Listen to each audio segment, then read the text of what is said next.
His Excellency Muhammad Shahbaz Sharif, Prime Minister of the Islamic Republic of Pakistan. I invite him to address the Assembly. Bismillahir Rahmanir Rahim. Qul ya ibadiyallazina asrafu. Qul ya ibadiyallazina asrafu. La taqnutu minar rahmatillahi. Inna Allah yaghfiru dhunuban jamia. Mr. President, Excellencies, distinguished delegates, as I stand here today to tell the story of my country, Pakistan, my heart and mind have not been able to leave home. Standing here, I still feel that I am visiting one of the flood-affected areas of Sindh and Balochistan of my country. No words can describe the shock we are living through or how the face of the country lies transformed. I have come to explain firsthand the scale and magnitude of this climate catastrophe that has pushed 1/3 of my country underwater in a superstorm that no one has seen in one's living memory. For 40 days and 40 nights, a biblical flood poured down on us, smashing centuries of weather records, challenging everything we knew about disaster and how to manage it. Even today, huge swaths of the country are still underwater, submerged in an ocean of human suffering. In this ground zero of climate change, 33 million people, including women and children, are now at high risk from health hazards. With 650,000 women giving birth in makeshift tarpaulins. More than 1,500 of my people have been gone from this world in this great flood, including over 400 children. Far more are in peril from disease and malnutrition. As we speak, millions of climate migrants are still looking for dry land to pitch their tents on, with heartbreaking losses to their families, their futures, and their livelihoods gone for long times to come. Early estimates suggest that more than 13,000 kilometers of metal roads have been damaged, over 370 bridges have been swept away, 1 million homes have been destroyed, and another million damaged. More than 1 million farm animals have been killed. 4 million acres of crops have been washed away, stripping the people of their bread basket, and damage of an unimaginable scale. Mr. President, Pakistan has never seen a more stark and devastating example of the impact of global warming. Life in Pakistan has changed forever. I have visited personally and spent time in every corner of my devastated country. People in Pakistan ask, why? Why has this happened to them? When global warming rips apart whole families and an entire country at this ferocious speed, it is time to ask why, and time to ask not what can be done, but what must be done. The undeniable truth is that this calamity has not been triggered by anything we have done. Our glaciers are melting fast, our forests are burning, and our heat waves have crossed 53 degrees Celsius, making us the hottest place on the planet. And now, Mr. President, now we live through an unprecedented monster monsoon. It is literally a monsoon on steroids, as the UN Secretary General described it most befittingly. It is on steroids. One thing is very clear. What happened in Pakistan will not stay in Pakistan. As the Secretary General so candidly says, hotspots like Pakistan fall in the 10 most climate vulnerable list of countries, but emit less than 1% of the greenhouse gases that are burning our planet. It is therefore entirely reasonable to expect some approximation of justice for this loss and damage, not to mention building back better with resilience and strength. Clearly the time for talk about action has passed. At this point, I am profoundly grateful that the UN Secretary General Antonio Guterres visited Pakistan, where he spent time with climate refugees, with mothers and children in the tents, and repeatedly assured us of his support and assistance. At this point, I want to thank each and every one of the countries that have sent help to Pakistan and their representatives to Pakistan to stand in solidarity with us in our most trying hour. On behalf of my nation, I once again express my sincerest appreciation to all of them. Excellencies, the impacts on the health and wealth of my country are beyond calculation at this point. So my real worry is about the next stage of this challenge, when the cameras would have gone or left this August Assembly and the story just shifts away to conflicts like the Ukraine. My question is, will we be left alone, high and dry, to cope with a crisis which we did not create, not of our doing? Where from and how to begin with to rehabilitate and reconstruct after the rescue and relief effort, which is still going on for 12 long weeks? For many of the lives we have saved, the future is dimmed by new fragility, lost homes, decimated livelihoods, deluged croplands, permanent food insecurity, and exposure to uncertain futures.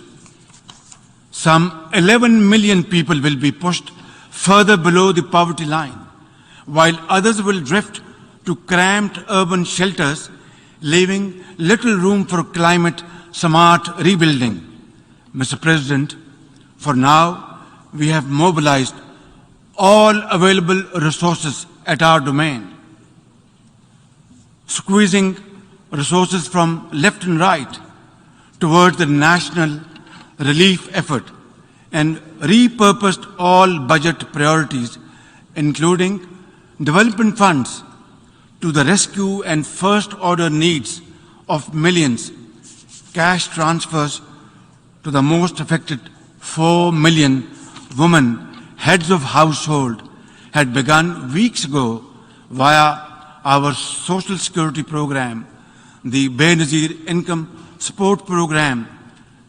It has been established in the name of former late Prime Minister Benazir Bhutto, and her son is our foreign minister today.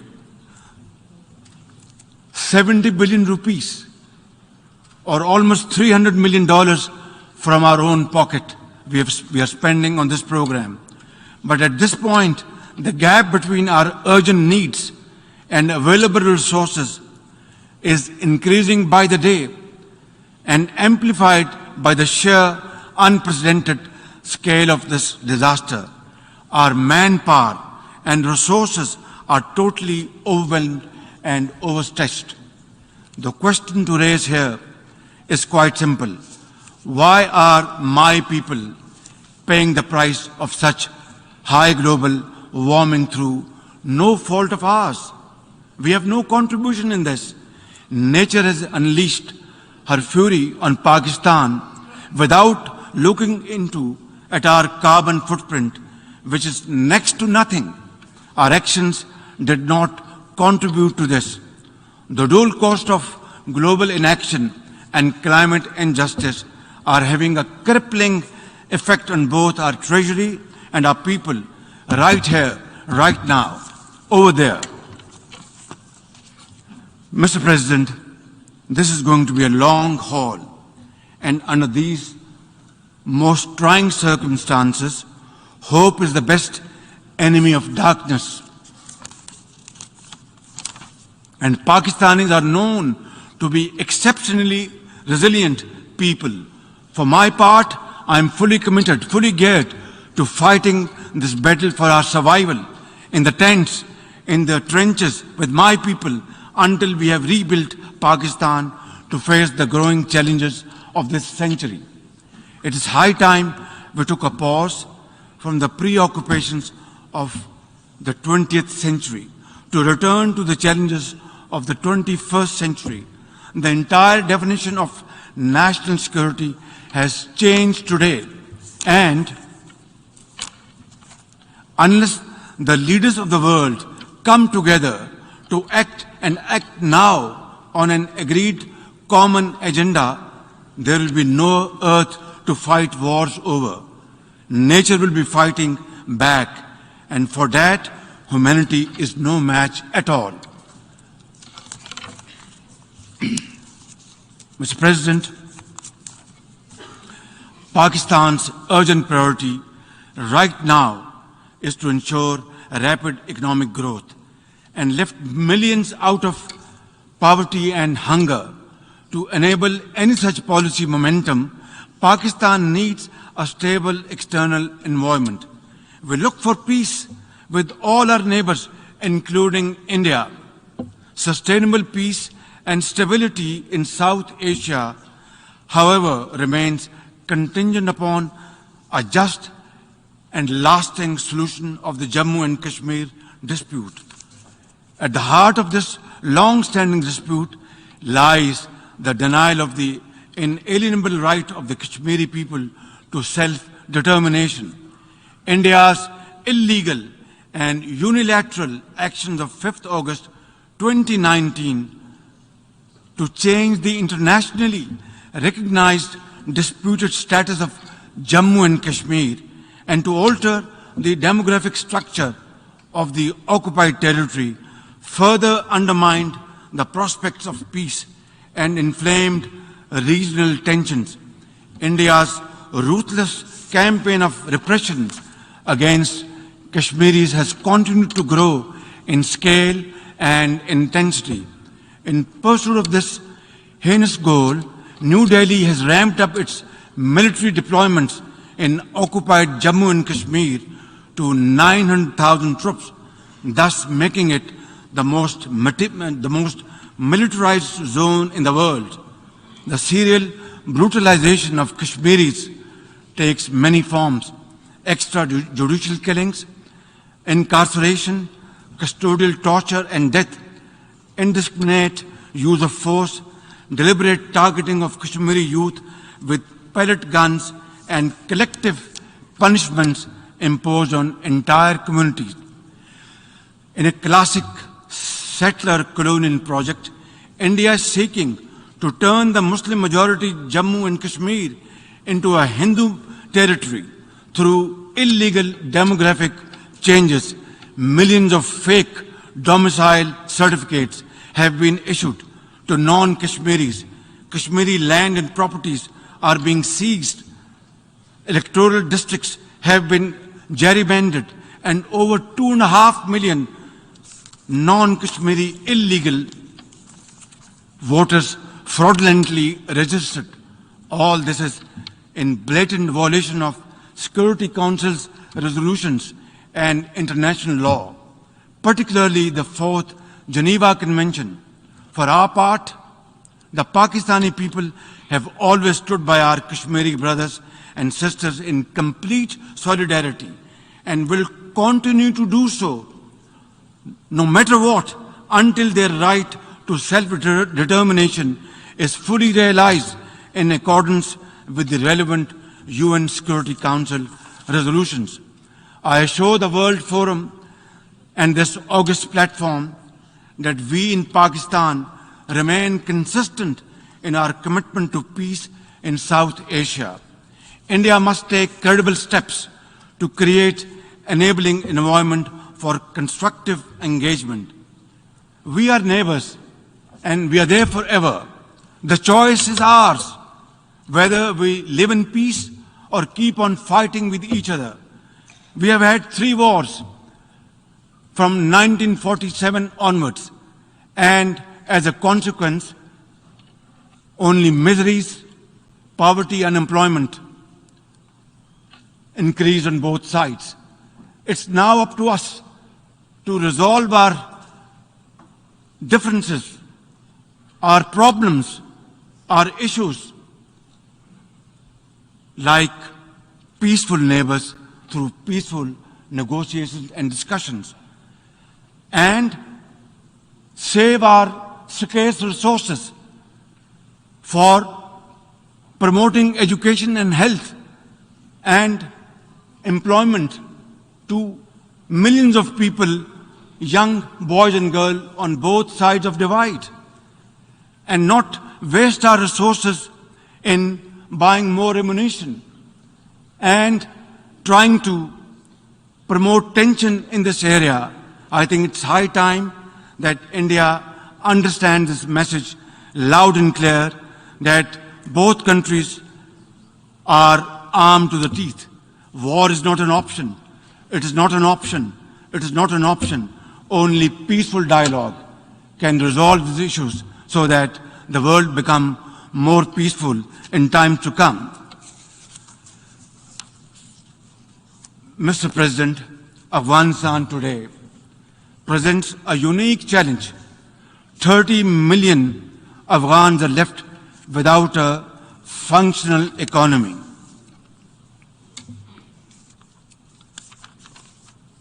And banking system that allows ordinary Afghans to make a living, to be able to build a better future. Pakistan would also like to see Afghanistan, which is at peace with itself and the world, and which respects and nurtures all its citizens without regard to gender, ethnicity, and religion. Pakistan is working to encourage respect for the rights of Afghan girls and women to education and work. Yet, it is at this point, isolating the Afghan interim government could aggravate the suffering of the Afghan people who are already destitute. Constructive engagement and economic support are more likely to secure a positive response. A peaceful, prosperous, and connected Afghanistan in our collective interest.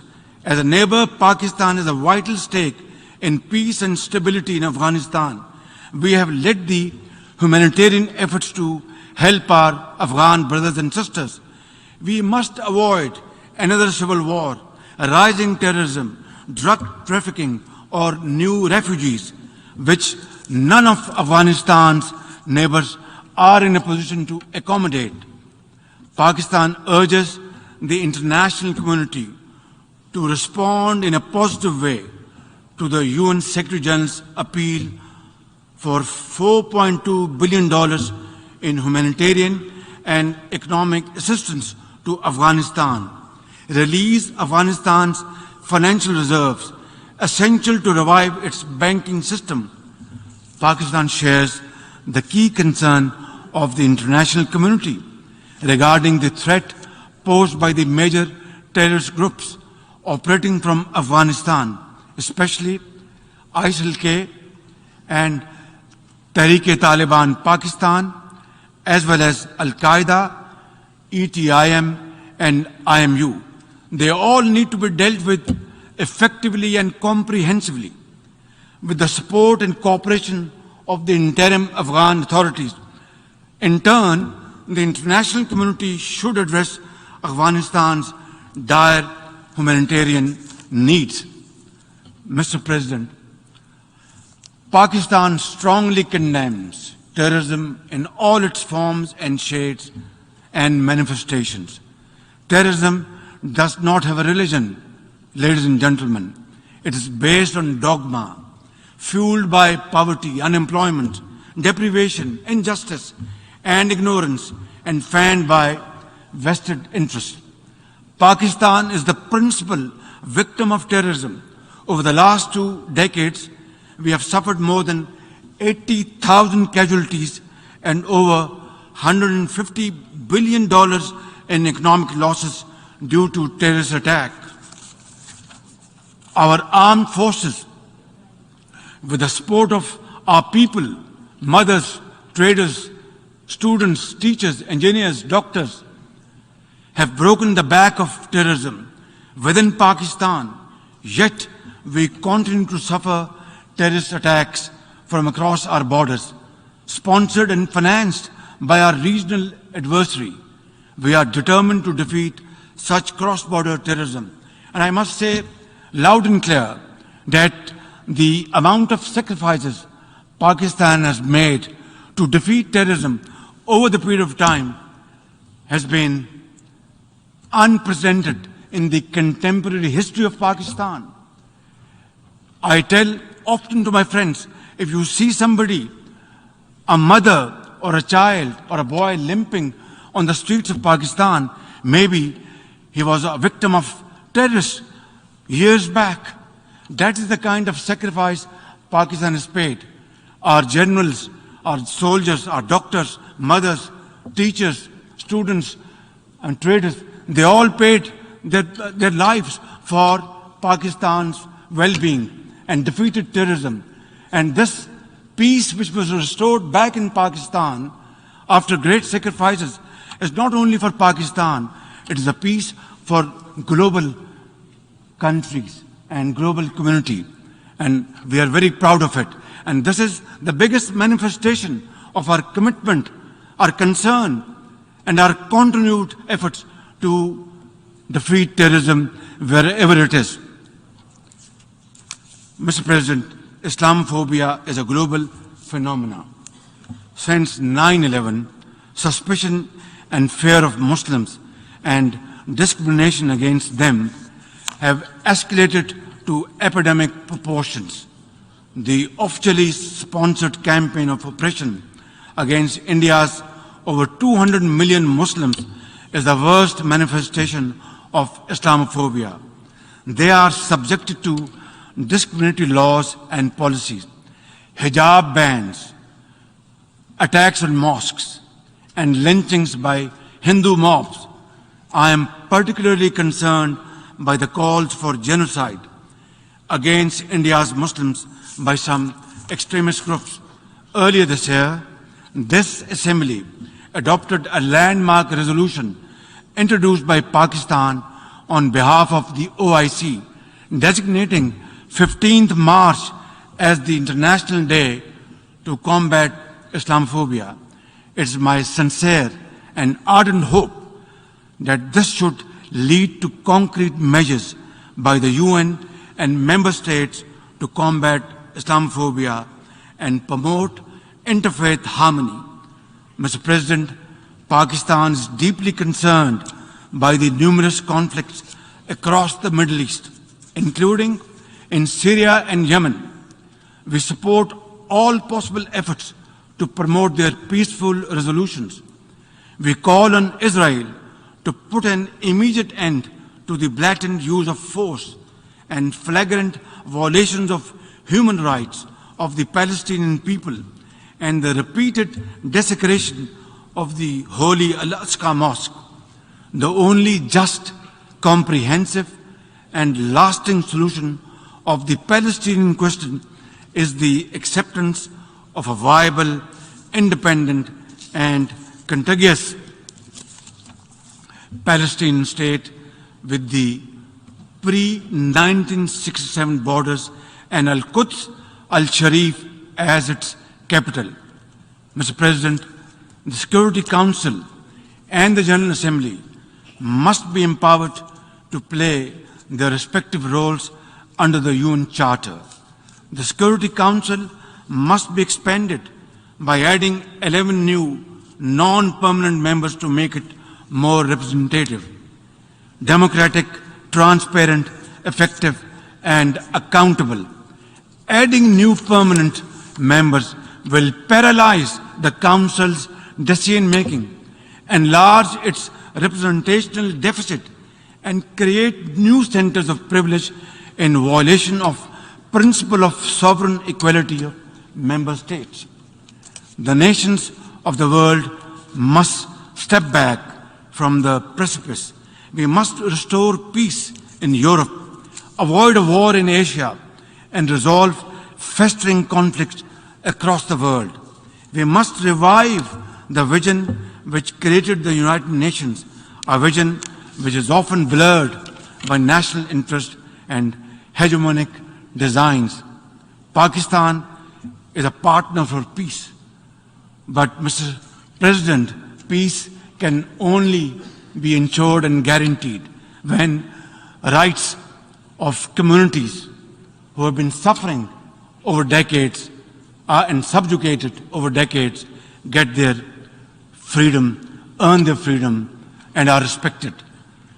In this behalf, before I conclude, Mr. President, I would once again repeat at the cost of repetition that we want to have peace with India, but long-lasting, enduring peace can only be ensured and guaranteed through a just and fair solution of Kashmir, providing rights to the people of Kashmir under UN Charter, according to Security Council resolutions, the right of self-determination, and I will be most forthcoming to sit down then and talk to our Indian counterparts to pave the way forward for future so that our generations do not suffer, so that we spend our resources on mitigating miseries,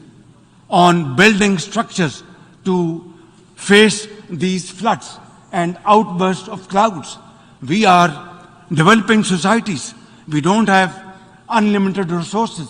We must deploy our resources for the well-being of the people, for our children, for their promotion, for their empowerment, for their employment, for health, for education, and make Pakistan, and of course other developing societies must find their own place in community of nation through hard work, untiring efforts and sacrifice. That is the only way forward.